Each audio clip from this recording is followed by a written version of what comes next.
शहंशाह गज़ल और playback singer Mehdi Hasan Khan ते तबला नवाज ते मौसीकार ताफू खान। लता मंगेशकर ने कहा था कि मेहदी हसन के गले में भगवान बोलते हैं। नुसरत साहब को मैंने इंटरव्यू किया था और उन्होंने कहा था कि यूनिवर्स में और दुनिया में सबसे सुरीली आवाज़ मेहदी हसन की है। नहीं,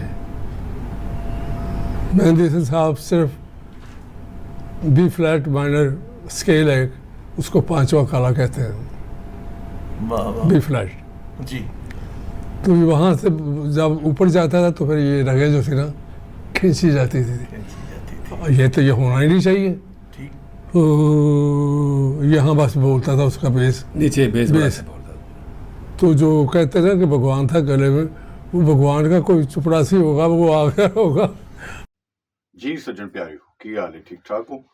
ਅੱਜ ਅਸੀਂ ਗੱਲ ਕਰ ਰਹੇ ਹਾਂ ਦੋ ਸ਼ਖਸੀਅਤ ਔਰ ਉਹਨਾਂ ਦੇ ਕੰਮ ਦੀ, ਜਿਹਨੂੰ ਦੁਨੀਆ ਨੇ ਮੰਨਿਆ, ਸਲਾਹਿਆ ਔਰ ਕਿਸ ਤਰ੍ਹਾਂ ਸਲਾਹਿਆ। ਅੱਜ ਕੱਲ੍ਹ ਬਲਕਿ ਅੱਜ ਹੀ ਜ਼ਿਆਦਾ ਇਹ ਬਹਿਸ ਚੱਲੀ ਹੋਈ ਸੀ ਕਿ ਇੱਕ ਸ਼ਖਸ ਨੇ ਦੂਸਰੀ ਵੱਡੀ ਹਸਤੀ ਬਾਰੇ ਕੀ ਗੱਲ ਕੀਤੀ, ਉਹਨੂੰ ਕਰਨੀ ਚਾਹੀਦੀ ਸੀ, ਉਹਨੂੰ ਜ਼ੇਬ ਦਿੰਦੀ ਸੀ। ਸਿਆਣੇ ਇਹ ਵੀ ਕਹਿੰਦੇ ਨੇ ਕਿ ਜਿਹਦਾ ਜਿੰਨਾ ਜ਼ਰਫ ਹੁੰਦਾ ਉਹਦੇ ਮੁਤਾਬਿਕ ਗੱਲ ਕਰਦਾ ਹੈ। ਮੇਰੇ ਨਜ਼ਦੀਕ ਤੇ ਦੋਵੇਂ ਵੱਡੇ ਬੰਦੇ ਨੇ, ਲੇਕਿਨ ਕਦੀ ਇਹ ਹੁੰਦਾ ਹੈ ਕਿ ਕਿਸੇ ਵੱਡੇ ਬੰਦੇ ਦਾ ਬਹੁਤ ਸਾਰਾ ਵੱਡਾ ਕੰਮ ਕੀਤਾ ਹੋਇਆ ਕੁਝ ਖਰਾਬ ਔਰ ਭੈੜੇ ਕੰਮ ਦੀ ਵਜ੍ਹਾ ਤੋਂ ਉਹ ਥੱਲੇ ਦੱਬਿਆ ਜਾਂਦਾ ਹੈ, ਉਹਦੀ ਮਾਨਤਾ ਖਤਮ ਹੋ ਜਾਂਦੀ ਹੈ। मेहदी हसन खान शहंशाह गज़ल किया जाता है और है भी ने, जिन्हों बहुत बड़े बड़े फनकारां ने मन्निया, जिन्हां दा अपना बहुत वड्डा कद काठ, सलामत अली खान साहब, नुसरत फतेह अली खान साहब, मैडम नूर जहां, लता जी दी गल तो ही अगे गल तुरी सी। सुर खालस है, प्योर है, और जिड्डा वड्डा बंदा कोई हुंदा उड्डी वड्डी गल करदा है, उहदी सतह भी उड्डी वड्डी हुंदी है। लता जी दा जिद्दा वड्डा कद काठ, उन्होंने उहदे मुताबिक गल कीती। जाहिर है वड्डी गल, वड्डे बंदे। और जो ताफुज़ साहब ने कीती मैनू नहीं समझ आंदा, क्योंकि ताफुज़ साहब बारे ते बहुत सारे लोग ये भी कहंदे ने, खान साहब बारे ते अज तक मैं किसी कोलों नहीं सुनिया। मेहदी हसन खान साहब नूं जिन्ने भी जिक्र किया उन्हों का बहुत इज्जत एहतराम नाल किया, लेकिन ताफू खान साहब बारे इन्हां दे अपने ही और बहुत सारे लोग ये कहते हैं कि शायद ये तबले नाल कोई वैर कमाउंदे ने, तबला वजाउंदे नहीं, उन्होंने कुटदे ने। हालांकि तबला नूं आस ने, तबले नाल ते प्यार करना चाहिए, लेकिन उन्हों का फन है, पता नहीं हुण उन्हों दे ही काम करने वाले जिहड़े ने उन्हों दे मूँह ही सुनिया। और अक्सर साडे कोल एक बरादरी है जिहदे बारे में गल करांगा, तुसीं समझ जाओगे कि मूँह दे उत्ते इन्ने मिठे हुंदे ने, अपना तन मन वारी जाणगे, सदके वारी जाणगे, ते अखों परोखे होए, बूहों बाहर होए, ते ओहदे नाल दा भैड़ा बंदा ही कोई नहीं। और कोल बैठे जिहड़े ऐसे बंदे हुंदे ने जिहड़े इन्हां तों वाकफ नहीं, वो एकदम हैरान हुंदे ने कि इह की गल होई। मेहदी हसन खान नूं पूरी दुनिया जानदी, लेकिन इन्हां दे काम दे हवाले नाल भी इन्हां दे क्रैडिट ते बहुत वड्डी मौसीकी है, लेकिन ताफू खान साहब दे क्रैडिट ते एक बहुत बुरा भद्दा निशान भी है, जिहड़ा कि शायद माफी दे काबिल नहीं। इन्हां ने जिस धरती ने इन्हां नूं इज्जत दित्ती, जिस ज़बान ने इन्हां नूं मान दिता, इन्हां ने उसे ज़बान, उसे धरती दे उत्ते एक काला धब्बा लाया अपनी मौसीकी देने की सूरत विच।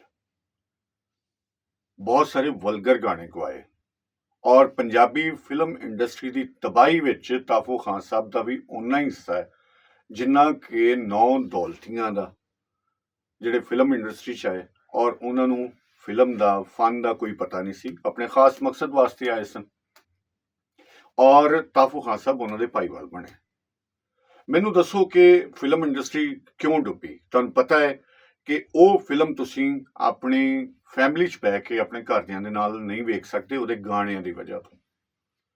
ਤਾਪੂ ਖਾਨ ਸਾਹਿਬ ਨੂੰ ਜ਼ਰਾ ਜਿੰਨਾ ਖਿਆਲ ਨਹੀਂ ਆਇਆ ਇਹਦੀ ਮੌਸੀਕੀ ਦੇਣ ਲੱਗਿਆ ਕਿ ਇਹਨਾਂ ਦੀਆਂ ਬੇਟੀਆਂ, ਇਹਨਾਂ ਦੀਆਂ ਨੂੰਹਾਂ, ਇਹਨਾਂ ਦੀ ਫੈਮਿਲੀ ਵੀ ਉਹ ਵੇਖ ਸਕਦੀ, ਜਾਂ ਸ਼ਾਇਦ ਮੈਂ ਤੇ ਨਹੀਂ ਸਮਝਦਾ ਸਾਰਿਆਂ ਦੇ ਘਰਾਂ ਦੇ ਵਿੱਚ ਸ਼ਰਮ ਹਇਆ ਦਾ ਕਨਸੈਪਟ ਤੇ ਬਿਲਕੁਲ ਬਰਾਬਰ ਸਾਡੇ ਪੰਜਾਬੀ ਵਸੇਬ ਵਿੱਚ ਧੀਆਂ ਭੈਣਾਂ ਨੂੰਹਾਂ ਦਾ ਬਹੁਤ ਇੱਜ਼ਤ ਇਹਤਰਾਮ ਹੈ।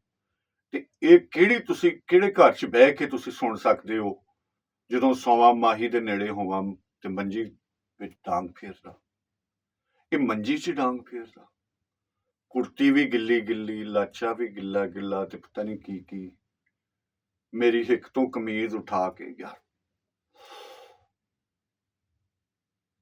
ਕੀ ਮਤਲਬ ਇਸ ਲਾਹੌਰ ਦਾ ਜੋ ਕਿ ਪੂਰੇ ਬਰੇ ਸਗੀਰ 'ਚ ਇੱਕ ਵੱਡਾ ਮਰਕਜ਼ ਸੀ ਫਿਲਮ ਦਾ, ਇਹੋ ਜਿਹੇ ਲੋਕਾਂ ਨੇ ਸਾਥ ਦਿੱਤਾ ਉਹਨੂੰ ਤਬਾਹ ਕਰਨ 'ਚ। ਔਰ ਉਹਦੀ ਜਗ੍ਹਾ ਕੀ ਆਇਆ? ਦਹਿਸ਼ਤਗਰਦੀ, ਬੰਬ ਬਲਾਸਟਿੰਗ, ਲੋਕਾਂ ਨਾਲ ਨਫ਼ਰਤ, ਇੰਤਹਾ ਪਸੰਦੀ।